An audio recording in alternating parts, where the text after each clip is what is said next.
Welcome to The Explainer. From the way you bank to how our biggest industries run, artificial intelligence is already a part of our lives here in Malaysia. So today, we're going to dig into the national strategy to really harness this power and figure out what it actually means for the country's future. But before we dive into all that high-level strategy, let's bring it right down to you. The question that really matters is this: how is this massive tech wave going to change your daily life, your job, and just the world you live in every single day? Okay, so to really get a handle on its potential, we've got to look past all the sci-fi movie stuff. The killer robots and all that. We need to get crystal clear on what AI actually is. And it turns out, there's a surprisingly simple way to think about it. So let's jump right in. A couple of pioneers in the field, Stuart Russell and Peter Norvig, they gave us this fantastic way to think about AI. They basically broke it down into 4 different categories, and honestly, it helps make sense of the whole thing. So, this simple table, it pretty much maps out the entire world of AI. Think of it like this. On one side, you've got systems that try to think and act humanly, with all our gut feelings and weird habits. On the other side, you have systems that are all about being perfectly rational and logical. Then, you just ask yourself, are we talking about the thinking part inside the machine or just the acting part, what it actually does? This little grid helps us categorize everything, from a basic calculator all the way to some super complex creative AI. And that idea of acting humanly? Well, that leads us straight to one of the most famous ideas in all of tech, the Turing test. What's the ultimate challenge, right? It's putting a person and an AI into a chat and seeing if the machine can be so convincing, so human, that you can't tell which is which. It's really the classic benchmark for what we call intelligent behavior. Okay, so that's the theory. Let's switch gears from the what is it to the so what. How does all this tech stuff actually translate into real-world benefits for all of us? So for workers, and this is a big one, the promise of AI is really about empowerment, not replacement. Think about it in key Malaysian sectors like manufacturing.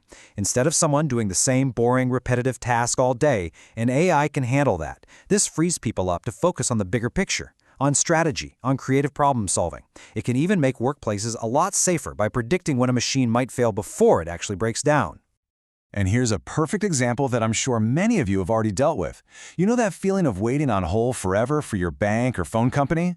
Well, advanced chatbots can now understand and solve pretty complex problems almost instantly. It just makes the whole experience so much smoother for everyone involved.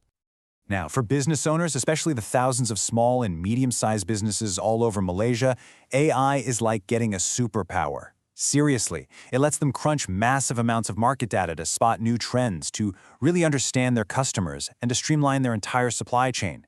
These are things that, not too long ago, only the giant multinational corporations could afford to do.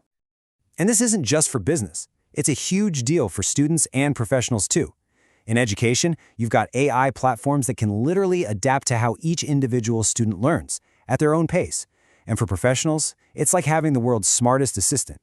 Imagine a doctor right here in KL getting help from an AI to analyze medical scans with incredible accuracy, or an architect being able to design and model buildings that were just too complex before. So, we've seen how it can affect us as individuals. Now, let's pull the camera back. Let's zoom out and look at the big picture. The national vision for using AI to build a stronger, more future-proof Malaysia. And what's really clear is that at the national level, AI isn't just another tech fad. Not at all. It's being seen as a core, fundamental pillar for the entire future of Malaysia. It's considered absolutely essential for building a digital economy that can stand strong and stay competitive for years and years to come. And this is a really important point.